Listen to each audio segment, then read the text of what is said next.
times Judge Lauren Lake gets enraged on paternity court. About the most ignorant stuff I done seen in here in a long time. Sit down. Sit down. Miss Sism, you sit in that chair. Miss Sism, sit down. And Miss Riley, have a seat. And you think you know too much, but what you should have known was to bring your butt to court. Then you wouldn't be here. Thank you. Now you can get smart with me if you want to. Good job. What? What? I couldn't hear you. It's called excuse me, ma'am. Excuse me, ma'am? See, we're gonna get it right in here today. I don't know who's teaching you, but I'm gonna give you a lesson. I'm teaching them. Well, you're not. Because when I say something, the answer's not what. Mr. Morris here believes that he's only the biological father of one of his twin children. He argues that the other child belongs to another man. And don't say he's lying yet. Get this, he has some strong evidence for this belief. Ms. Thorpe, his partner, says that's not true, and she believes that Mr. Morris is the father of both children. Originally, I believed that both of them was mine. Over time, certain circumstances made me feel like neither were mine, and then after that, different things happened that made me believe just London was. Imagine having twins with two different fathers. Now wouldn't that be a story for the ages? But since it's scientifically possible, we can't throw Mr. Morris and his claims out of the court yet. And Miss Thorpe says she can't believe that Mr. Morris is doing this to her. But wouldn't you want to know if the kids you're raising are actually yours? I was seeing another guy at the time that me and Antoine was talking, but the time matched up to Antoine being the father of both of my kids. Before anything, we were friends, so I don't even understand why he's even putting me through this. I told Antoine that I wanted to be in a relationship with him, and he turned me down because he was still in love with the mother of his other child. Basically, Ms. Thorpe was being intimate with Mr. Morris and another man while she was pregnant. When she heard that she was pregnant, she immediately told me Morris that the kids were his. Mr. Morris was very excited for the babies and spent a lot of money on buying things for them. He even moved Ms. Thorpe into a family member's house to make her as comfortable as possible. I gotta feed her. That's the least you could do. But I was there. I was picking out baby names, you know, just ready for the whole ordeal. You were there? Yes. Were you there for the birth? Yes, ma'am. He was there for her like a responsible partner and father would. So if he was there for her throughout all of this, where did his doubt come from? Well, this is a story you wouldn't believe. His doubt basically came from a DNA test on a shelf. Actually, just one day I was in a local drugstore and out of the blue, I know it sounds crazy, but this DNA test was just sticking out. And like everything else was just like black. He bought the test, went back to the house and decided that he was going to find out once and for all if he was the father of the twins. Actually, just one day I was in a local drugstore and out of the blue, I know it sounds crazy, but this DNA test was just sticking out. And like everything else was just like black. I'm like, a test? So I bought it, just like that. I didn't doubt him, not one bit, but I went back to the house without Imani's knowledge, and inside the test, it was a thing where you get 3 samples, one for the father, one for the child, and one for the child's mother. But of course, she didn't know, so I swabbed myself, Paris, and then I used the one for the mother on the other child. But get this! Apparently, Mr. Morris didn't even do the test right. Like, come on, man. How are you going to claim that one of these kids aren't even yours when you can't even do a test right? Did you also post, Mr. Morris, that you didn't do the test properly? No. And it gets even worse.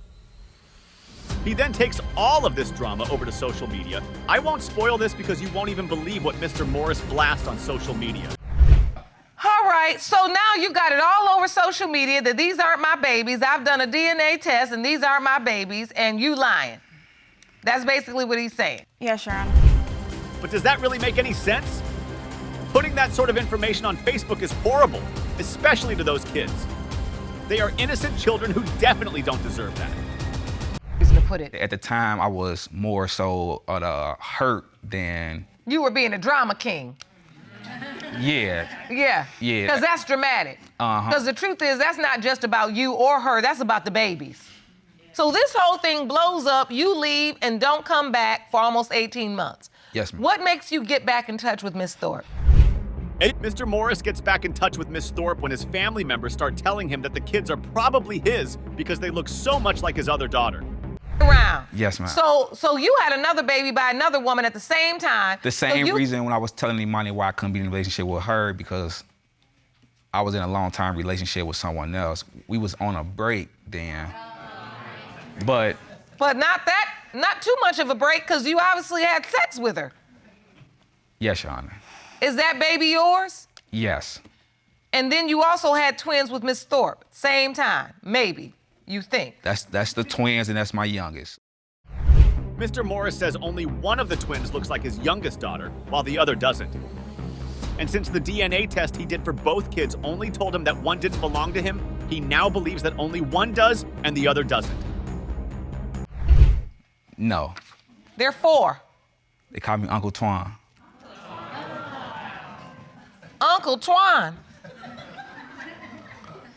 Yes. Boy, you about crazy. You just got too much going on.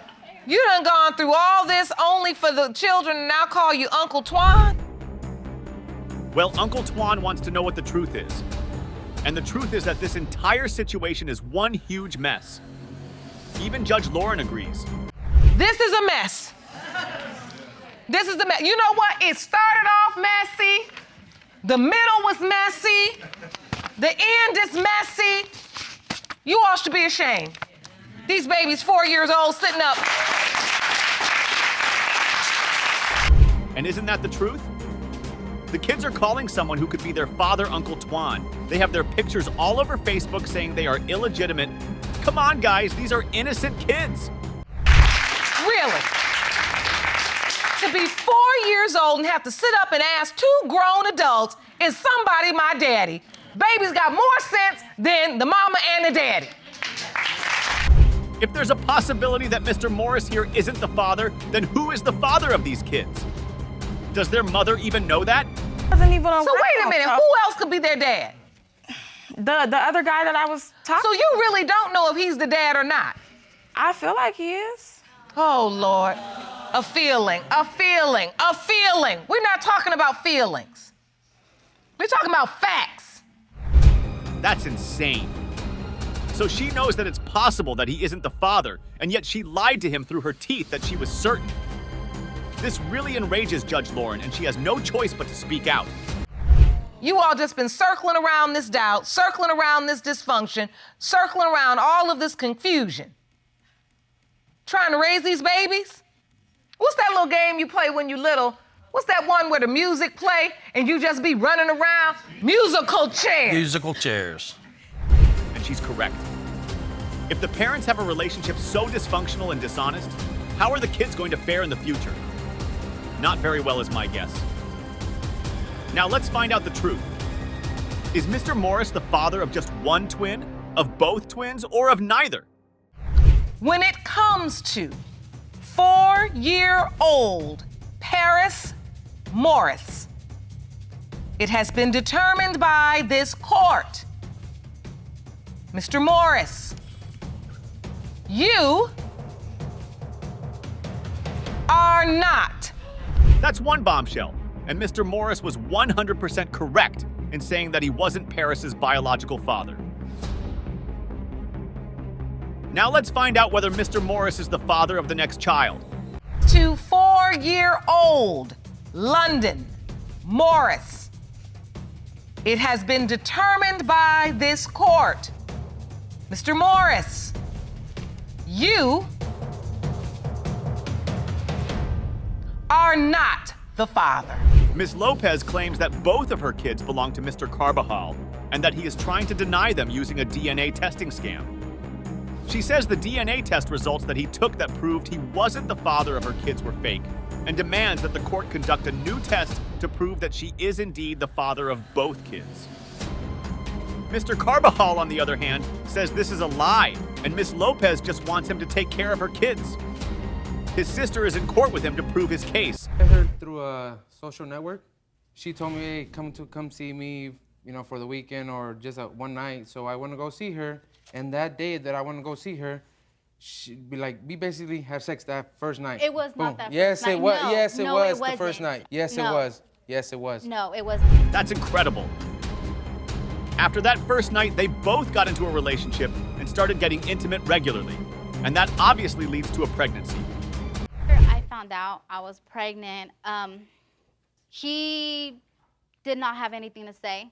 We talked later, and he was still in shock, telling me that he didn't want to have a baby with someone he did not love. Hold on. So at that time, you told him you're pregnant. Yes. He didn't seem to be that enthused. Ms. Lopez clarified that during the period she was in a relationship with Mr. Carbajal, she didn't sleep with anyone else. The judge asks her this question multiple times, and her answer is the same. Person No, Your Honor. that you were having sex with at that time. No, Your Honor. I need to clarify. You're the mother of 2 children. Yes. Ms. Lopez starts crying and goes on a long monologue on how she never had a father and she just wants Mr. Carbajal to step up to the plate and be a father to his kids. Mr. Carbajal isn't fazed at all by this and just says Ms. Lopez is crying because his family has money and she wants a part of that. That's an incredible thing to say to someone who might be the mother of your children. He says he's the father. He's even has her name tattooed on his arm. He was there a You week. have her name Yes, I do, tattooed Your on your Honor. arm? Yes. Yes, I do. Even though you doubt it? Because when she was first born, I was attached to her. I was really attached to her. Okay, so you were attached to her. Yeah. So then why doubt? What made you doubt? She was the picture. No, there was another man. There that was she not showed. another She man. showed my sister Miriam He was a friend picture of mine. a guy, and my sister took picture of her phone. Apparently, Mr. Carbajal started to doubt the paternity of the kids when he saw a picture of a man who looked just like Miss Lopez's first child. This was the first doubt that he had that the child wasn't his. My family was, when they were born, they didn't look nothing like us. My mom and my dad were saying Your daughter did look that like you. they had nothing related to us. Those are the doubts Mr. Carbajal has as it relates to Aliana, Miss Lopez's first kid. Now let's hear the doubts he has concerning the second kid, Noah. Do you have? Well, when he was first born, like, she didn't let me sign his birth certificate. I didn't even sign his birth certificate. Why wouldn't she let me? She's saying I'm the father. Why couldn't I sign a birth certificate? Because you weren't there from the beginning. I was there. We were there. I was there when they both were born. No, He was born. I I was hold there. on. Let's get some order. Hold on, Miss Avila. Miss Lopez is here with her mother, and she has a few things to add to the case. Let's see what she has to say. You say they weren't? They were at the hospital after they were born. I was there when Aliana was born, when she was being pulled out of my daughter. Second time around, he wasn't there either for the Noah's birth. I was there for Noah's birth. I was there for both babies. Why could I be? Why is it? Because Because you you were could never not- Yeah, I was around. gonna You go. I changed was your going. phone number. Mr. Carbajal says that Noah is dark-skinned and he is light-skinned. But that doesn't look very obvious since Noah has a pretty normal skin color. At this point, it looks like Mr. Carbajal is just making up flimsy excuses to not care for his kids. He looks just Look like at his Your grandpa. dad is dark. His That dad doesn't mean is dark. anything. That doesn't mean My anything. little Yes, your boy, dad- my little grandson, looks just like your No, dad. no, he because doesn't. there Yes, are he doesn't. pictures. No, There's he doesn't. pictures Yes. that we No. looked side by side. Yes, he looks we like did. your dad. You may be light complected, So but why your was he dad born? is Why dark. was he born He with the looks a cleft lot lip? like that guy Why was that he born with the picture. cleft Your Honor, lip? I That did has not- nothing to do with genes My from you my guys. family does not have Your a Honor. history of cleft lip. It doesn't Will you matter. please Whether let it's me my listen? mom or my dad's side. Listen. Let's get some order. Ms. Lopez also sent Mr. Carbajal a picture of another man holding Noah. She said that she sent it because she wanted to show him that if he didn't step up to his responsibilities, another man would. That's all well and good, Ms. Lopez. But can you not see how that would radicalize me, Carbajal, into thinking the child isn't his? But it somehow gets even worse. Brother, Christina. That was too soon, though. It was not Yes, too it soon. was. The Yes, it time was. that you No. sent us Yeah. that picture, you were already pregnant with Noah. Yes, and you that were. guy looks exactly like Noah. Yeah. No. Yes. Yes. Again, Judge Lauren has to ask Ms. Lopez if she was intimate with anyone else before she had Noah. And her answer is the same. Were you intimate with anyone else? No, Your Honor, I was not. Mr. Carbajal, do you believe you were the only man she was having sex with? I don't know that. See, I don't know if she would sleep with me. I had sex the first night I seen her. She It could was have done not with the the first same night. thing with any other guy. Ms. Lopez says that Mr. Carbajal did a paternity test that he bought at the store, and she didn't know about it until she saw the results. And the results said that he wasn't the father of her 2 kids. Judge Lauren takes a look at the results and says since it doesn't have a witness signed, she won't admit it as evidence. Instead, she'll put the case to rest with her own DNA test. The results of that test are here, and this is the moment of truth. When it comes to 2-year-old Aliana Lopez Carbajal, Mr. Carbajal, you are not her father. What? Remember that Judge Lauren asked Miss Lopez several times if she slept with another man before having her first child, and she said no. She was lying through her teeth the whole time. But before we get to that, Judge Lauren has to diffuse an erupting argument between Miss Lopez's camp and Mr. Carbajal. Sorry. You know what? We have the results now from a laboratory conducted DNA test, and you sitting up there still arguing about a home DNA test. Now I know you all don't have no sense. Yep. There's no way. You're just looking for something to argue about. You're just looking for something to say. What you need to be talking about is that lie you told saying you weren't sleeping with nobody else. Judge Lauren is so correct. Ms. Lopez should be ashamed of her lies, but instead, she's just getting angry at Mr. Carbajal again. That's probably one of the most irresponsible things I've ever seen. She is really a piece of work. Remember that Judge Lauren asked her several times if the child belonged to Mr. Carbajal, and she lied over and over again. Anyway, let's see who Noah's real father is.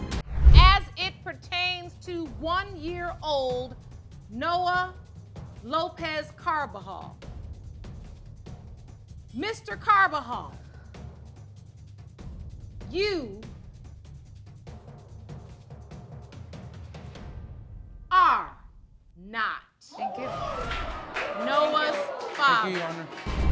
Mr. Reyes doubts that he fathered Miss Pickett's 11-year-old daughter, Moon. He's been raising Moon, but now believes that she isn't his daughter. Today, he's more than certain Moon actually belongs to Mrs. Prickett's ex-husband. Miss Prickett, on the other hand, is certain that Moon belongs to Mr. Reyes and believes the DNA test will put the case to rest and save her family. Mr. Carbajal, take me back. Okay. You meet each other Yeah. Yes. because I'm trying to figure out why was there ever doubt in the first place. Well, I met her through a social network. She told me, hey, come see me, you know, for... And most people don't want to raise a child that isn't theirs. So it's perfectly understandable for me, Reyes, to be anxious about this case. The couple had been together for about a year and were dating exclusively before Miss Prickett got pregnant.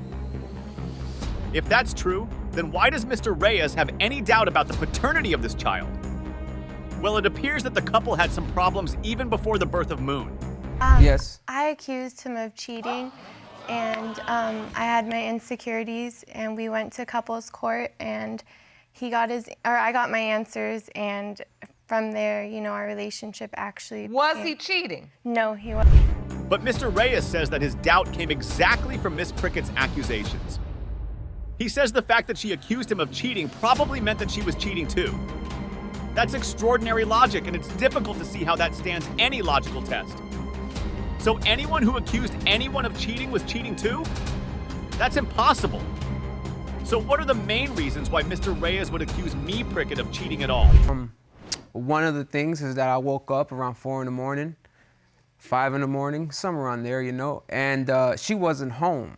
She wasn't in the house, and her car was gone from the driveway. That's odd, Miss Prickett.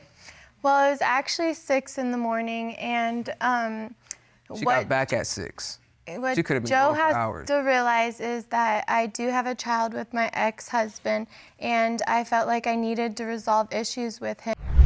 So Ms. Prickett was going to see her ex-husband to resolve issues with him at 4 a.m. in the morning. That's extremely odd and is probably a sign that something fishy was going on. Ms. Prickett admits that she did this, but said she only did it because of her ex-husband's busy schedule. But even if that were true, why wouldn't she tell Mr. Reyes before going? Perhaps she didn't tell him because she was hiding something. It sounds bad, from his perspective, but that's very important to me. I felt like we needed to resolve this issue. And So, I'm just gonna leave that alone because it's no man or no woman in the world that wants their partner waking up at 5 in the morning getting ready to go see their ex. Like, it just doesn't work like that. Mr. Reyes says there's a second incident that caused him to doubt if Ms. Prickett was truly faithful to him. He says he was working at a restaurant and would normally close at 10, and that she would normally be there by 10 or 10:15. But there was one incident where something different happened. There between 10 and 10:15. There was one incident where she said she was on her way and she stopped at a gas station. She didn't come get me until 2 hours later. Wow. Am I really hearing this correctly now? A random man filled up her gas tank? She says the man then asked her for a ride to his hotel and then gave her $100. And then gave her $100. So now she comes and then she calls me on the way back to me. And she said, and then she starts telling me what happened. In my mind, I'm like, this is too wild. There's too many stories, too many variables. You went here, you went there, you got $100 for every stop, and you got a full tank. The worst thing was that Ms. Prickett wasn't responding to Mr. Reyes' calls and text messages throughout this period. At this point, we've got to listen to Ms. Prickett tell her own side of the story because this is sounding crazy. It was a crazy thing, and I wish I said no, but unfortunately I said yes. And then he offered to give me $100, and I said, okay, I'll give you the ride. And then he left his phone in the Uber, so I downloaded the app on my phone to get in contact. This story just gets crazier and crazier and crazier. It's little wonder Mr. Reyes thinks that his girlfriend is cheating. How's she doing all of this for a stranger? And she does even more. So I could tell the Uber driver I'll give him $100 if he meets us, so I get my phone. So I'm trying to help him, blah, blah. He says, I'll give you another $100 for doing this for me. So I was like, okay. And I was trying to, get in contact with the Uber. So you using your phone to get him an Uber, but you're not using your phone to tell your boyfriend, hey, I'm running late, babe. That's right, Judge Lauren. Tell her. What is she even talking about? This makes absolutely no sense whatsoever. I just didn't know what to tell him. I know I should have told him. Jerome, check my nameplate. Does it say Boo Boo the Fool? No.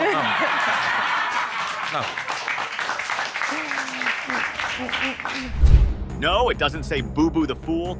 So why is Ms. Prickett trying to take us all for fools? Anyway, Ms. Prickett says that Mr. Reyes has only recently started denying Moon, and all of this is very new to her. Actually new to me that he thinks there's a possibility that he's not the father. I've implied it multiple times. Which is also bizarre, like his stories. Oh, his stories are bizarre? Well, ain't that the pot? Calling the kettle black. Right. So he told some bizarre stories about his doubt. But you see, Mr. Reyes isn't done. He says Moon resembles Scarlett, who is Ms. Prickett's other daughter, which, through some weird logic, means the child is for her ex and not for him. He also says he once went into Ms. Prickett's phone and saw that she was logged into her ex-boyfriend's Instagram account, and she was checking who he was talking to through that account. And guess what? Ms. Prickett doesn't deny it. The reason is my ex from high school was in the news, and I was concerned because, we had a history together.